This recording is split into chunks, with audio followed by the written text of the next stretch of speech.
ஆண்டவர் இயேசுவில் என் அன்பிற்கினிய சகோதரிகளே, சகோதரர்களே,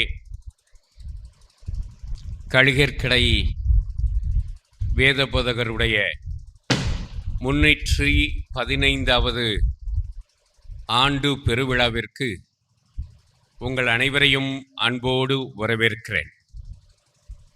உங்களைப் போன்று நானும் கழுகேற்கடை வேதபோதகருடைய திருத்தலத்திற்கு ஒரு திருப்பயணியாக வருகை தருவதிலே மகிழ்ச்சி அடைகிறேன்.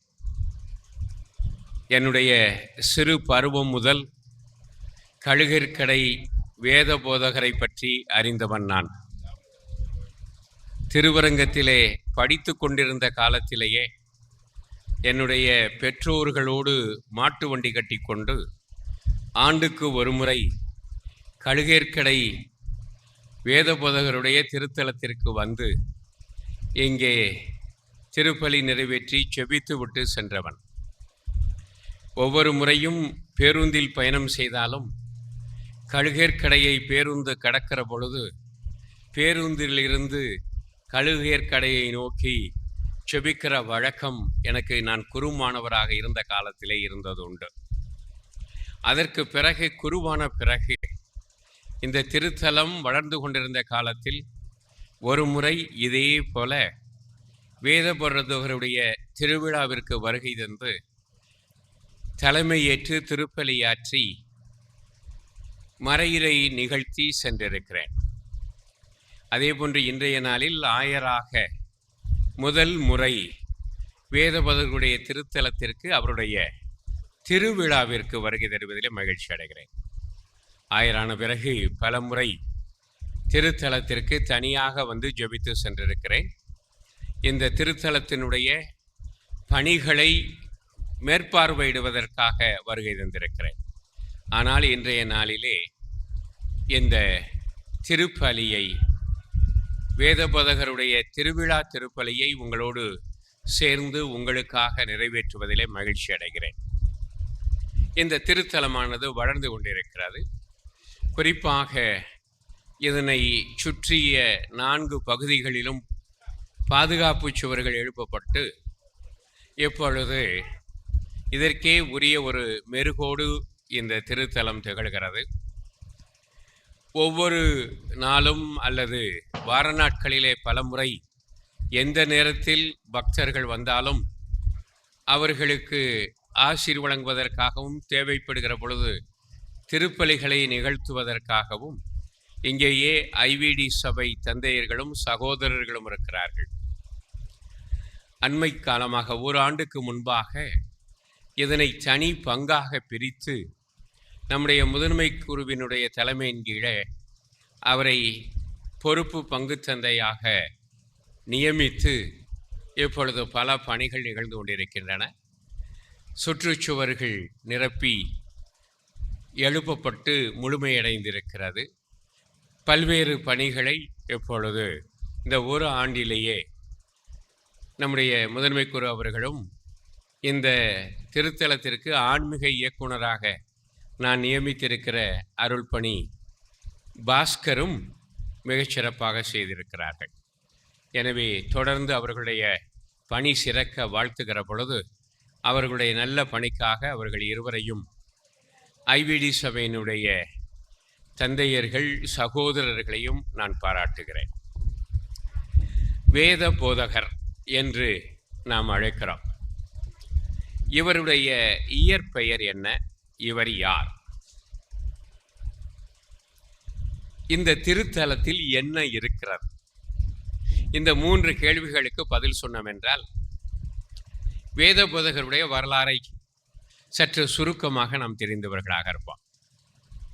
வேதபோதகருடைய இயற்பெயர் அகஸ்டின் கப்பெல்லி என்பதாகும்.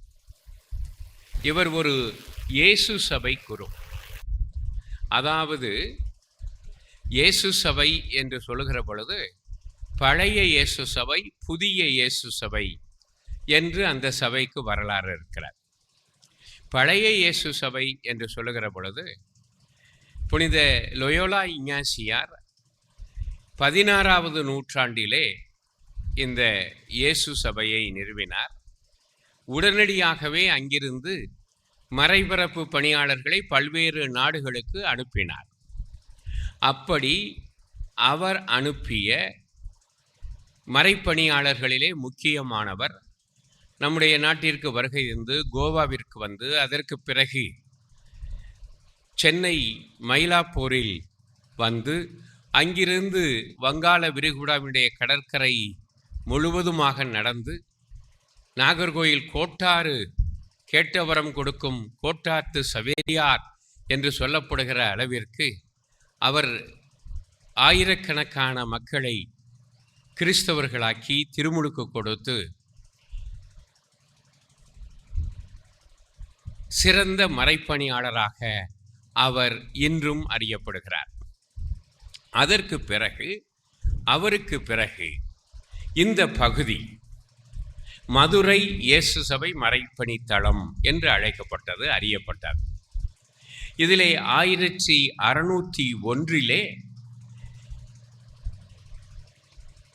தத்துவ போதகர் என்று அழைக்கப்பட்ட ராபர்ட் தே நொபிலி மதுரையை மையமாக வைத்து ஜெவமாலை மாதா கோவிலை மையமாக வைத்து அருள் பணியாற்றினார். அதற்கு பிறகு தொடர்ந்து இயேசு சபையினர் 17வது நூற்றாண்டிலும் 18வது நூற்றாண்டிலும் வந்து கொண்டிருந்தார்கள்.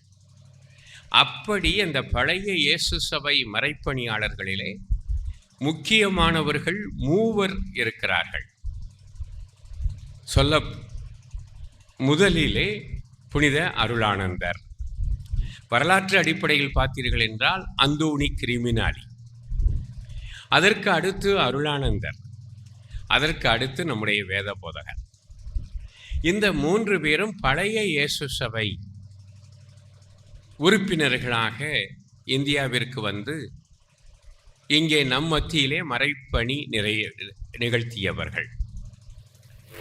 அதற்கு பிறகு ஒரு குறிப்பிட்ட காலம் 1773 1846 வரைக்கும் இயேசு சபை தடை செய்யப்பட்டார்.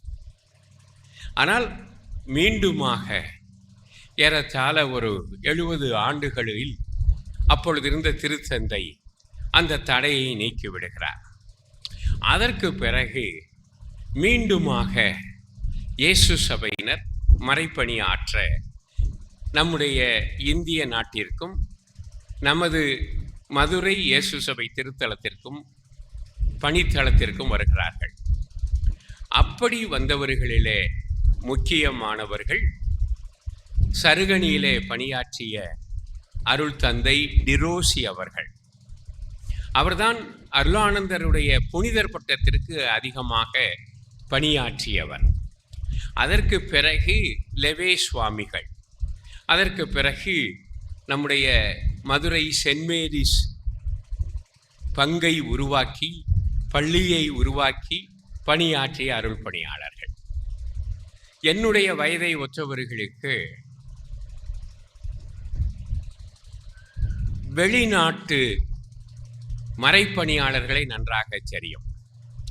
நாங்கள் சிறுவர்களாக இருக்கும் பொழுது வெளிநாட்டு மறைப்பணியாளர்கள், வெளிநாட்டு இயேசு சபை தந்தையர்கள், பழைய இயேசு சபை தந்தையர்கள் இங்கு வந்தவர்கள் எல்லோரும் இத்தாலிய நாட்டை சார்ந்தவர்கள்.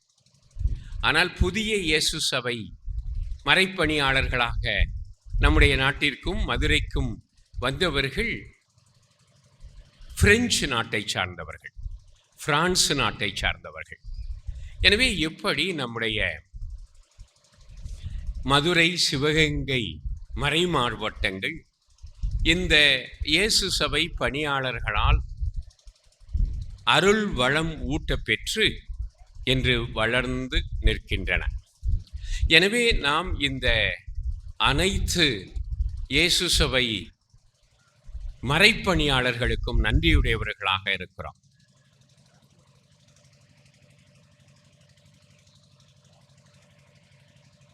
மைக்குக்காகவா?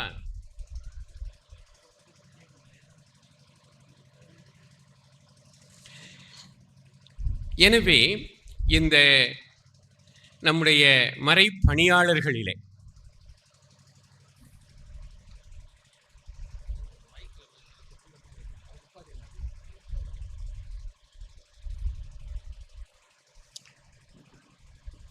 நம்முடைய மறைப்பணியாளர்கள் இங்கே வருகை தந்தபோது இவர்களிலே சில பேர் மறை சாட்சிகளாக மாறியிருக்கிறார்கள்.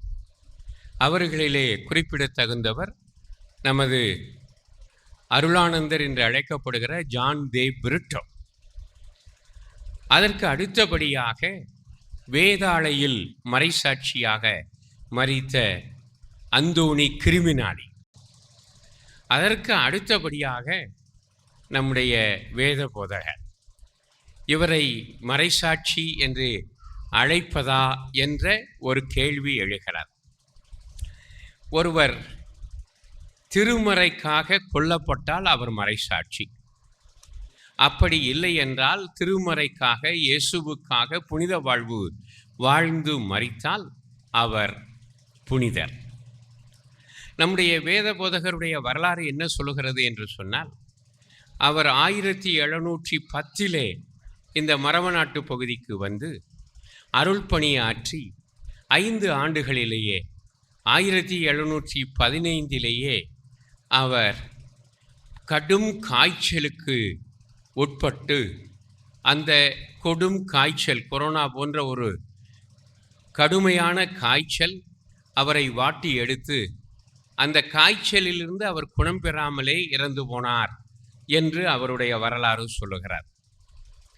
ஆனால் மற்றொரு உறுதி செய்யப்படாத, அதே சமயத்திலே நம்பக்கூடிய ஒரு மரபு என்ன சொல்லுகிறது என்று சொன்னால், நம்முடைய வேத போதகர் அருள்பணி அகஸ்டின் கப்பல்லி இந்த பகுதிக்கு வந்தவுடனே அவருடைய ஜெபத்தால் நிறைய மனிதர்கள் குணம் பெற்றார்கள். நிறைய புதுமைகள் நடந்தன. அதன் காரணமாக மாற்று மதத்தினர் இவர் மேல் பொறாமை கொண்டு, எப்படியே போனால் கிறிஸ்தவம் வெகுவாக இந்த பகுதியிலே பரவிவிடும் என்று நினைத்து இவருக்கு ஸ்லோ பாய்சன் கொடுத்து விட்டார்கள். அந்த ஸ்லோ பாய்சன் தான் அவரை உடனடியாக கொல்லாமல் பல நாட்கள் அவரை படுக்கையிலே கிடத்தி கொன்றது என்ற ஒரு மரபும் இருக்கிறார். ஆனால் ஒட்டு மொத்தத்திலே பார்த்தீர்கள் என்று சொன்னால், கிறிஸ்தவம் பரவிய தொடக்க காலத்திலும் சரி, அது தொடக்க காலத்தில் எங்கெல்லாம் பரவியது? ஆசிய நாடுகளிலே பரவியது. தொடக்க கால திருச்சபையினுடைய 4 மையங்கள் என்று சொன்னால், ஒன்று தாய் திருச்சபையாகிய எருசலேம், 2 அங்கிருந்து அந்தியோக்கியாவிற்கு பரவுகிறது. அந்தியோக்கியாவில் பவுலும் பர்னபாவும் திருச்சபையை பரப்புகிறார்கள். அப்படி ஆசியா முழுவதும் திருச்சபை பரவுகிறார். 3ஆவதாக அலெக்சாந்திரிய திருச்சபை, அது ஆப்பிரிக்க திருச்சபை. ஆப்பிரிக்காவை நோக்கி முதல் 300 ஆண்டுகளிலேயே திருச்சபை பரவ ஆரம்பித்தது. இறுதியாக புனித பேதுரும் பவுலும் ரோமைக்கு செசாருடைய நீதிமன்றத்திற்கு அழைத்து செல்லப்பட்ட பிறகு, அங்கே அவர்கள் மறைசாட்சியான பிறகு ரோமையிலே திருச்சபை பரவியது. இப்படி தொடக்க திருச்சபை 4 மையங்களை கொண்டிருந்தது. எருசலேம், அந்தியோக்கியா, அலெக்சாந்திரியா, ரோமை. இந்த 4மே குறைந்தது 3 கண்டங்களை குறித்து காட்டுவதாக இருக்கிறார். முதல் 2 மையங்கள் எருசலேமும் அந்தியோக்கியாவும் ஆசியாவில் இருக்கின்றன. எனவே ஆசியாவில் திருச்சபை பரவுகிறது. அதற்கு அடுத்து அலெக்சாந்திரியா, ஆப்பிரிக்காவில் திருச்சபை பரவுகிறது. அதற்கு பிறகு ஐரோப்பாவில், ரோமை ஐரோப்பாவில் இருக்கிறது, இத்தாலிய நாட்டில் இருக்கிறது. எனவே ஐரோப்பாவில் திருச்சபை பரவ ஆரம்பித்தார். வரலாற்றிலே பார்த்தீர்கள் என்றால், ஒரு முதல் 15 நூற்றாண்டுகளிலே அதிகமாக திருச்சபை பரவியது ஐரோப்பிய நாடுகளில். எல்லா ஐரோப்பிய நாடுகளும் ஏறத்தாழ கிறிஸ்தவ நாடுகளாக மாறிவிட்டன. அதனால்தான் மத்திய காலத்திலே கிறிஸ்டியன் கான்டினென்ட், கிறிஸ்தவ கண்டம் என்று சொன்னால் அது ஐரோப்பா என்று அழைத்தார்கள். அங்கிருந்து தான் இந்த மிஷனரி மூவ்மெண்ட் என்று சொல்லப்படுகிற மறைபரப்பு இயக்கம் ஆரம்பித்தது. எனவே முதலிலே இதை செய்தவர்கள் யார்? நம்முடைய திருத்தூதர்கள். அவர்கள் ஆசியாவுக்கும் ரோமைக்கும் அலெக்சாந்திரியாவுக்கும் ஆப்பிரிக்காவுக்கும் பிரிந்து சென்றார்கள்.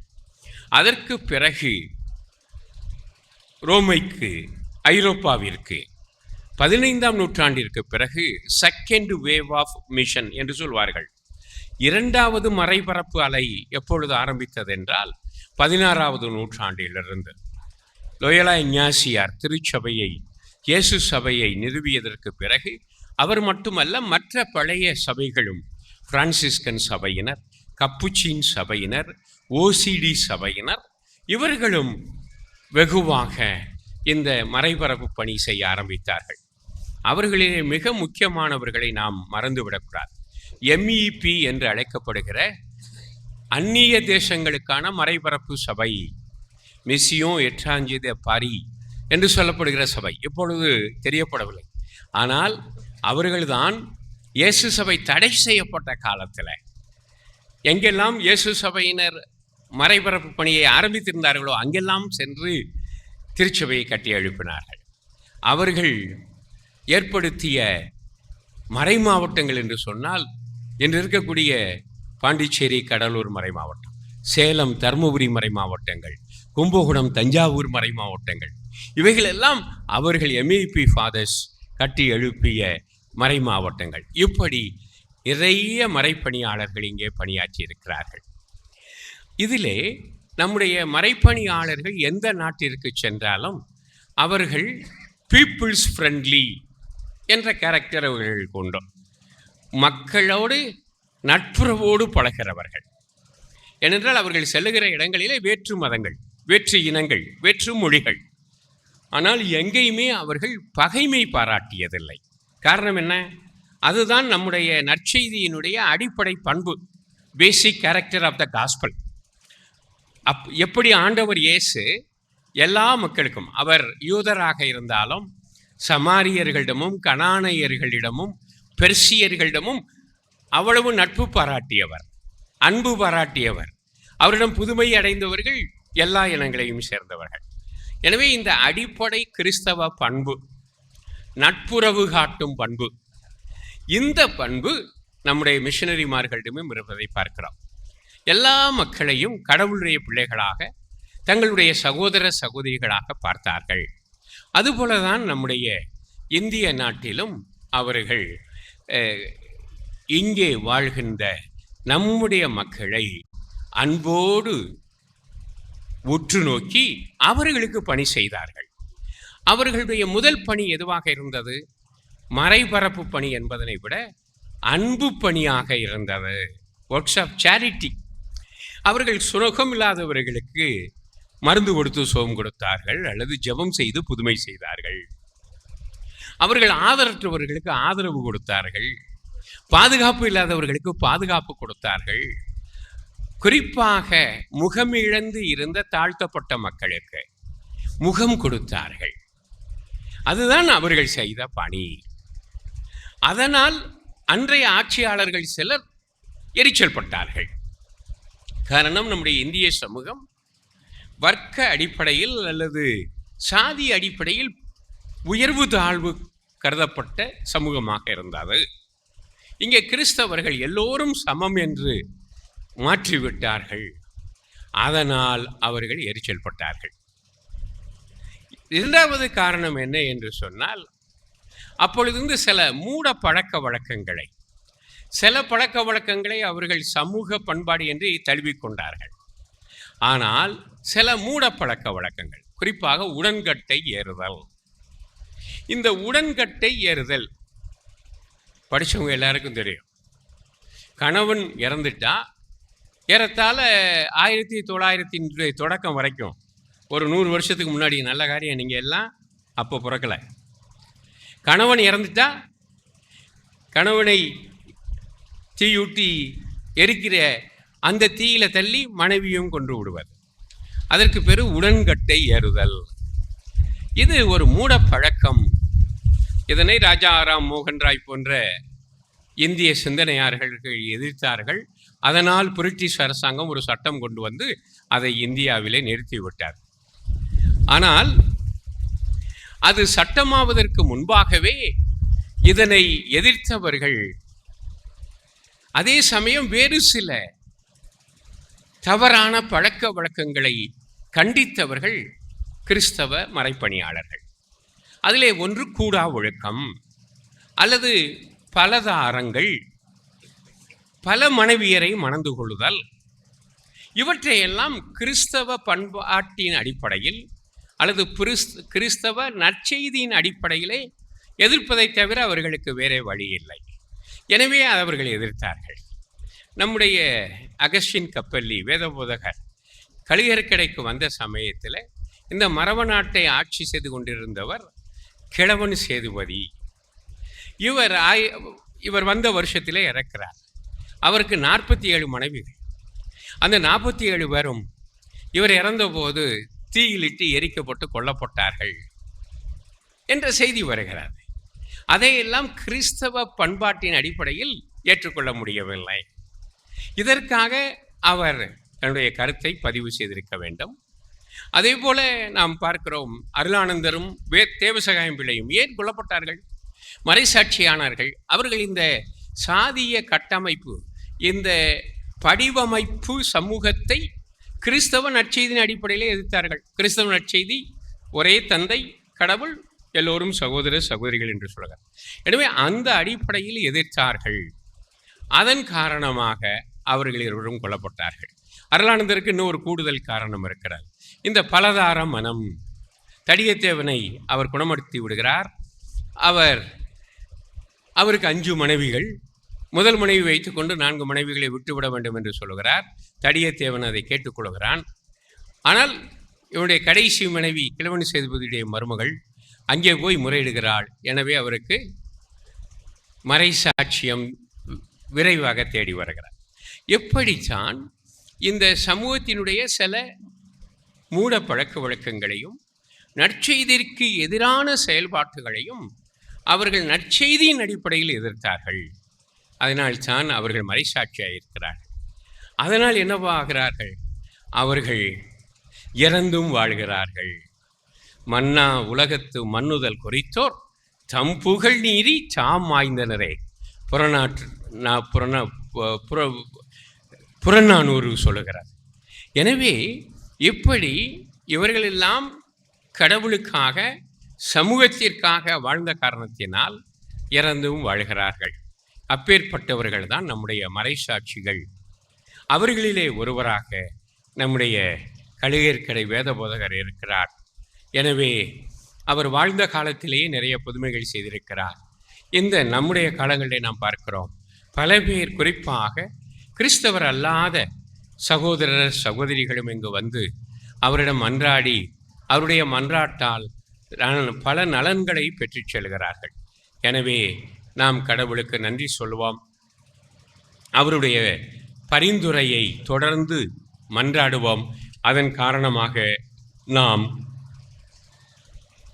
நம்முடைய வாழ்வுக்கு தேவையான நலன்களை பெற்றுக்கொள்வோம். இரண்டாவதாக, இன்றைக்கு ஏன் நாம் கொண்டாடுறோம்? நான் நம்முடைய குருகுல முதல்வரிடம் கேட்டுக்கொண்டிருந்தேன். இன்று திருவிழா இருக்கிறது என்பதனை மக்கள் தாங்களாகவே தெரிந்து கொண்டு நிறைய பேர் வந்து விடுகிறார்கள்.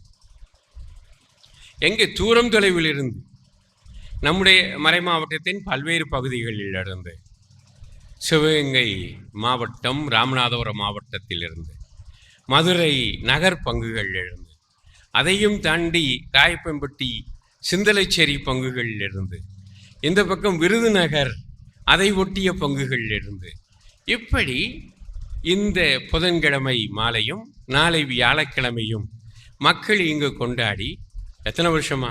பல 100 வருஷமாக, 315 வருடங்களாக வேதபோதகருடைய விழாவை ஏன் கொண்டாடுகிறார்கள்? அதான் கேள்வி. யாருக்காவது பதில் தெரியுமா? நாளைக்கு வியாழக்கிழமை. இயேசு உயிர்த்த ஞாயிற்றுக்கிழமையிலிருந்து நீங்கள் கவுண்ட் பண்ணுனா நாளைக்கு 40வது நாள். ஆண்டவர் இயேசு 40வது நாள் விண்ணகத்திற்கு விண்ணேறி சென்றார். அந்த பெருவிழா, அந்த பெருவிழாவை உலக திருச்சபை நாளை உலகம் முழுவதும் கொண்டாடுகிறார்.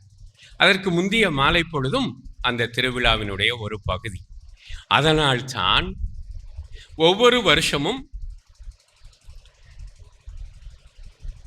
ஈஸ்டர் திருவிழாவிற்கு அடுத்த 40வது நாள், அடுத்த புதன் வியாழக்கிழமை, ஆண்டவர் இயேசுவினுடைய விண்ணேற்பு அன்று நாம் கழுகற்கடையிலே வேத போதகருடைய திருவிழா என்று கொண்டாடுகிறோம்.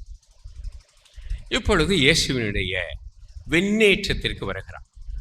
அதாவது விவிலியத்திலே பார்த்தீர்கள் என்றால், பழைய ஏற்பாட்டிலே எலியா விண்ணகம் எடுத்து செல்ல பெற்றதாக விவிலியம் சொல்லுகிறது.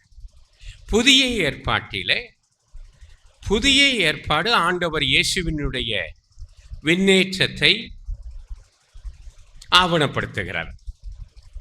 அன்னை மரியாவும் விண்ணகத்திற்கு எடுத்துக்கொள்ள பெற்றார் என்று அவருடைய விண்ணேற்பும் திருச்சபையிலே ஏற்றுக்கொள்ளப்பட்டிருக்கிறார். இயேசுவினுடைய உயிர்ப்புக்கு வருவார். இயேசுவினுடைய உயிர்ப்பு விண்ணேற்றம். அவருடைய வாழ்க்கையில் 4 நிகழ்வுகள் முக்கியமானவை. 1 அவருடைய பிறப்பு, 2 அவருடைய பாடுகள் இறப்பு, 3 அவருடைய உயிர்ப்பு, 4 அவருடைய விண்ணேற்றம்.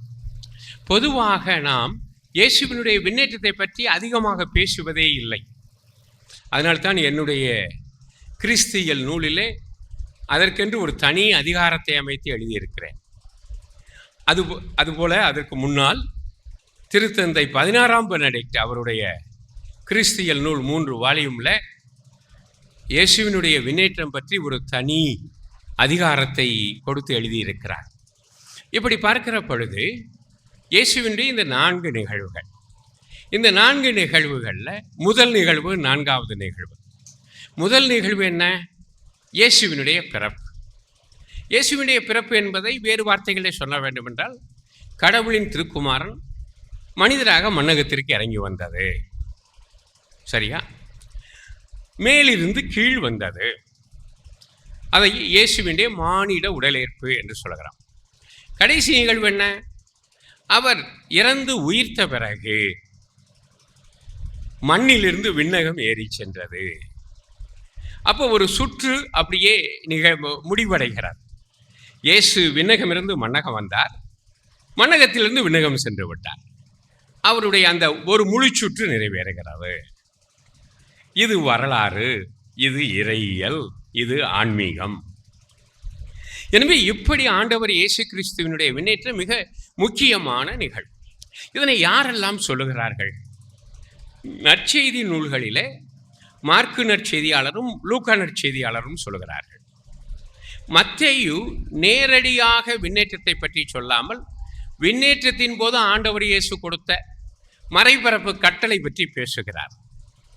லூக்கா நற்செய்தியாளர் 2 நூல்களை எழுதியிருக்கிறார் புதிய ஏற்பாட்டிலே. 1 அவருடைய நற்செய்தி நூல், 2வது திருத்தூதர் பணி. இந்த 2 நூலிலும் இயேசுவினுடைய விண்ணேற்றத்தை பற்றி பேசுகிறார். லூக்கா நற்செய்தியில் அவர் விண்ணேற்றத்தை பற்றி பேசுகிற பொழுது லூக்கா 24:50-52 3 செய்தி. 1, விண்ணேற்றம் அடைய முன் ஆண்டவர் இயேசு தன் சீடர்களுக்கு ஆசி வழங்கினார். 2, ஆசீர் வழங்கிக் கொண்டிருந்த போதே அவர்களிடமிருந்து விண்ணகத்திற்கு ஏறி சென்றார். 3, சீடர்கள் இயேசுவை வணங்கிவிட்டு எருசலேம் சென்று கடவுளை போற்றிக் கொண்டே இருந்தார்கள். இது ஒரு 3 முக்கிய செய்தி. திரும்பி சொல்கிறேன். இயேசு விண்ணகம் செல்லும் முன் தன் சீடர்களுக்கு ஆசி கொடுத்தார். முக்கியம், ஏன்னா அவர்களுக்கு கொடுத்த ஆசி நமக்கும் வருகிறது என்று.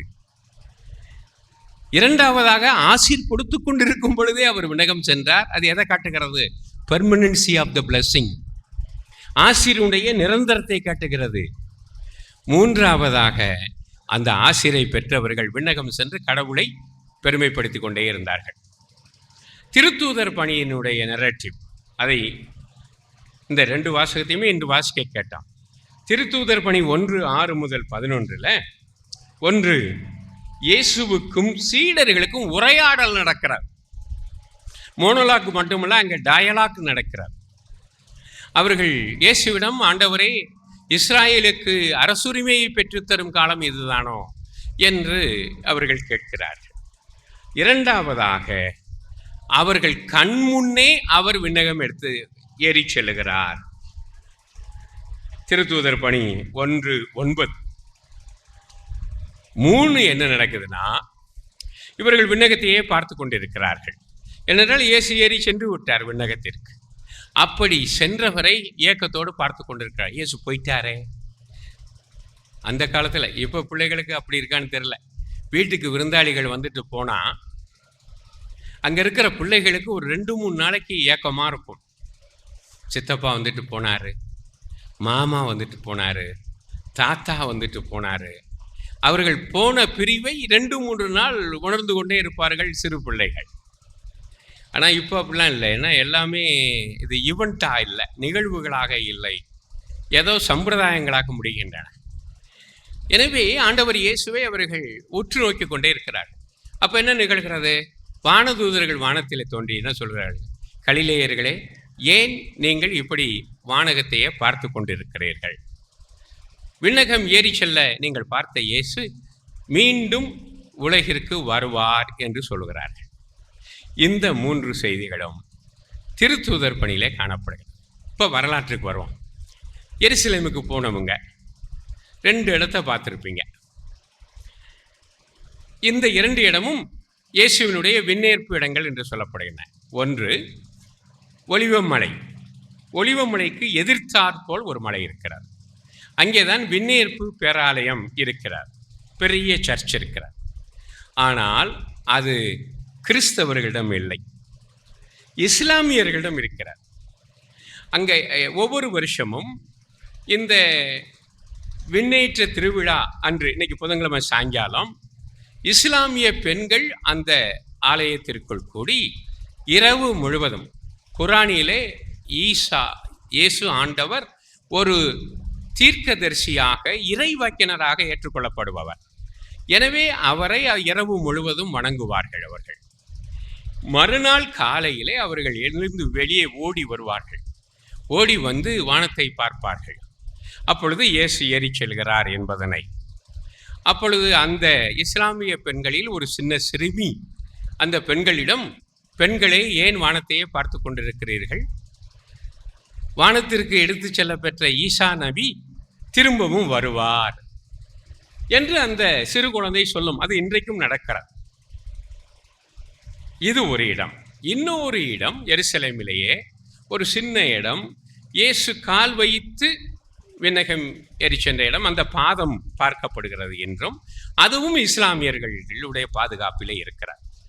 இப்படி இந்த வரலாறோடு இணைந்த நம்முடைய நற்செய்தி சொல்வது பாருங்கள், என்றும் இஸ்லாமியர்களால் காப்பாற்றப்பட்டு வருகிறது, இஸ்லாமிய பெண்களால் காப்பாற்றப்பட்டு வருகிறது.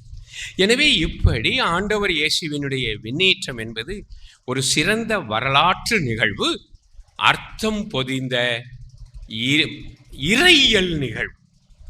இந்த அர்த்தம் பொதிந்த இறையியல் நிகழ்வு அதற்கு வருகிறோம். அவர் விண்ணேறி சென்றார். விண்ணுக்கு போய் எங்க இருக்கிறார்? யாராவது? தந்தையின் வலப்பக்கத்தில் வீற்றிருக்கிறார். இந்த வலம் இடம் விவிலியத்தில் வலப்பக்கம் என்பது அதிகாரத்தில் பங்களிப்பு என்ற அர்த்தம். எனவே ஆண்டவர் இயேசு கிறிஸ்து தந்தையினுடைய அதிகாரத்தில் பங்கேற்றிருக்கிறார். அவர் உலகம் முடியும் வரை அவர் அந்த அதிகாரத்திலே பங்கேற்று இருப்பார். அதற்கு அடுத்து சாமி போயிட்டாரே, விண்ணகத்துக்கு போயிட்டாரே, நம்மோட இருக்காரா? விண்ணகம் சென்ற ஆண்டவர் இயேசு அவருடைய அந்த உடல் அடிப்படையிலே அவர் உலகில் வாழ்கிற பொழுது இந்த பயாலாஜிக்கல் பாடி இந்த உடம்பில் இருந்தார். அவர் உயிர்த்த பிறகு உயிர்ப்பு உடலில் இருந்தார். விண்ணகம் சென்று விண்ணேற்பு உடலில் இருக்கிறார், ஸ்பிரிச்சுவல் பாடி, ஆன்மீக உடல். ஆனாலும் நம்மத்தியில் இருக்கிறாரா? ஆம், நம்மத்தியிலே இருக்கிறார். அவருடைய அந்த உடனிருப்பை 3 வகையாக சொல்வார்கள். த ஃபர்ஸ்ட் ஒன், அவர் ஆண்டவர் இயேசு வாழ்ந்தபோது நம்ம மத்தியில் இருந்தார், இம்மானுவேலராக. 2வது த மிடில் பிரசன்ஸ். 3வது அவர் மீண்டும் இந்த உலகத்திற்கு வருகிற பொழுது. இந்த 2வது நம்முடைய காலத்திலே அவர் எப்படி நம்மோடு இருக்கிறார் என்றால், இறை வார்த்தையின் வழியாக. இந்த இறை வார்த்தை வாசிக்கப்படுகிற பொழுது, அதனை நாம் கேட்கிற பொழுது அவருடைய பிரசன்னம் நம்மிடையே இருக்கிறார். 2வதாக நாம் அருளடையாளங்களை கொண்டாடுகிற பொழுது ஆண்டவர் இயேசு நம்மிடையே பிரசன்னமாக இருக்கிறார். 3வதாக 16ஆம் பெனடிக்ட் சொல்லுவார், புனிதர்களின் சிறப்பான செயல்பாடுகளிலே ஆண்டவர் இயேசு பிரசன்னமாக இருக்கிறார். அன்னை தெரசாவுடைய தொழுநோயாளர்கள் பணியாக இருக்கலாம், அல்லது பிரான்சிஸ் சவேரியாருடைய மறைபரப்பு பணியாக இருக்கலாம், அல்லது ஒரு தனி நபருக்காக, ரிச்சர்ட் என்ற ஒருத்தனுக்காக மேக்ஸ்மில்லியன் கோல்பே என்ற பிரான்சிஸ்கன் சபை துறவி உயிரை கொடுத்தார், ரிச்சர்டை காப்பாற்றுறதுக்காக. ஏனென்றால் நாசி படை வீரர்கள் அவனை சுட போனாங்க. அவன் கத்துனான், ஐயோ, நான் இளம் மனைவி பிள்ளைகளை வைத்திருக்கேன், என்னை தயவு செய்து விட்டுடுங்கோ. அப்போ இவர் போய் வழியக்க போய் அவனுக்கு பதிலாக என்னையை சுட்டுட்டு அவனை விட்டுருவீங்களான்னு கேட்டார். இப்படி ஒரு கிரிக்கெட் இருப்பியா வா அப்படின்னு இவனை விட்டு சுட்டான். கடைசியாக மேக்சிமிலியன் கோல்பேயினுடைய புனிதர் பட்டதற்கு இந்த ரிச்சர்டு உயிரோடு இருந்தார். இப்பேற்பட்டவர்களுடைய செயல்பாடுகளிலே ஆண்டவர் இயேசு பிரசன்னமாக இருக்கிறார். எனவே இறைவன் விண்ணகத்திற்கு, ஆண்டவர் இயேசு விண்ணகம் ஏறி சென்றார் என்பது மிக முக்கியம். என்றால் விண்ணகத்திலிருந்து வந்தவர் விண்ணகத்திற்கு திரும்பி செல்கிறார். அது அவருடைய முழு சுற்று. அவர் மனிதனாக இறங்கி வந்து தெய்வமாக ஏறி செல்கிறார். அது முழு சுற்று நிறைவேறுகிறது. ஆனாலும் அவர் விண்ணகத்தில் இருந்து மட்டுமல்ல, மண்ணகத்திலும் இருக்கிறார். அந்த காலத்தில் மறைக்கல்வி படித்தவங்களுக்கு தெரியும், இயேசு சாமி எங்கே இருக்கிறார், கடவுள் எங்கே இருக்கிறார் அப்படின்னா தூணிலும் துரும்பிலும் இருக்கிறார் அப்படின்னு படிச்சிருக்கோம் பழையவங்க பெரியவங்க. நமக்கிட்டே சின்ன குறிப்பிடத்தில் கேள்வி, இயேசு ஆண்டவர் எங்கே இருக்கிறார்? மோட்சத்திலும் நற்கருணையிலும் இருக்கிறார்.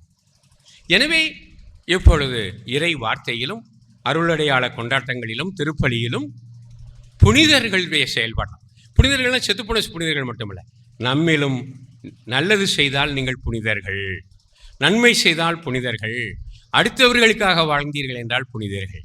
எனவே அப்படி நம்மிலும் புனித செயல்பாடுகள் நடத்தி வருகிற பொழுது இயேசு பிரசன்னமாக இருக்கிறார். விண்ணகத்திற்கு ஏறி சென்ற இயேசுவை நம்முடைய வேத போதகர் போன்ற நிறைய மறைசாட்சிகள் வாழ்வில் பிரசன்னமாக கண்டது போல, நாமும் இறை வார்த்தையிலும் அருளடையாளங்களிலும் நம்முடைய புனித செயல்பாடுகளிலும் அவருடைய பிரசன்னத்தை கண்டு நாம் வாழ வளர இறைவன் தாமே நமக்கு அருள்வாராக. விண்ணகம் ஏறி சென்ற இறைவன் நமக்கு விண்ணகத்தின் பலன்களை, ஆசிரை இந்த மண்ணிலே பொழிவாராக. ஆமேன்.